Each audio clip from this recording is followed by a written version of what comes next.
कहानी राजा के 3 सवाल और जितेंद्र कुमार की बुद्धिमानी। बहुत समय पहले की बात है। एक राजा था जिसे 3 सवालों ने परेशान कर रखा था। वह मानता था कि अगर किसी को इन 3 सवालों के सही उत्तर मिल जाएं, तो वह जीवन में कभी गलती नहीं करेगा। 3 सवाल ये थे। 1. सबसे सही समय कौन सा होता है?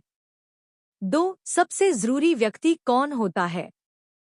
3. सबसे जरूरी काम कौन सा होता है? राजा ने ऐलान किया, जो इन तीनों सवालों का सही जवाब देगा, उसे सोने से भरा थाल इनाम में मिलेगा। सैकड़ों विद्वान दरबार में आए, पर किसी के जवाब से राजा संतुष्ट नहीं हुआ। उसी समय एक सीधा साधा लेकिन समझदार युवक जितेंद्र कुमार गांव सिसई पंडित से आया। वह कोई बड़ा ज्ञानी नहीं था, लेकिन उसकी सोच साफ और गहरी थी। राजा ने तीनों सवाल जितेंद्र से पूछे। जितेंद्र मुस्कुराया और बोला, महाराज, जवाब देने से पहले मैं आपके साथ एक दिन बिताना चाहता हूँ, बस एक दिन। राजा मान गया। अगले दिन जब राजा जितेंद्र के साथ जंगल में घूम रहा था, तभी एक घायल आदमी दौड़ता हुआ आया और बेहोश होकर गिर पड़ा। जितेंद्र ने तुरंत उसकी पट्टी की, पानी पिलाया और उसकी जान बचा ली। शाम हुई और राजा ने पूछा, अब बताओ मेरे सवालों का उत्तर।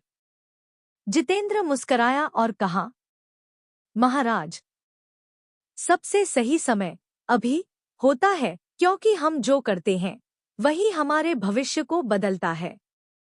सबसे जरूरी व्यक्ति वह होता है जो उस समय आपके सामने हो, क्योंकि वही आपके कर्मों का भागी बनता है। और सबसे जरूरी काम होता है दया और मदद करना, क्योंकि यही मानवता की सबसे बड़ी सेवा है। राजा ने सिर झुका लिया।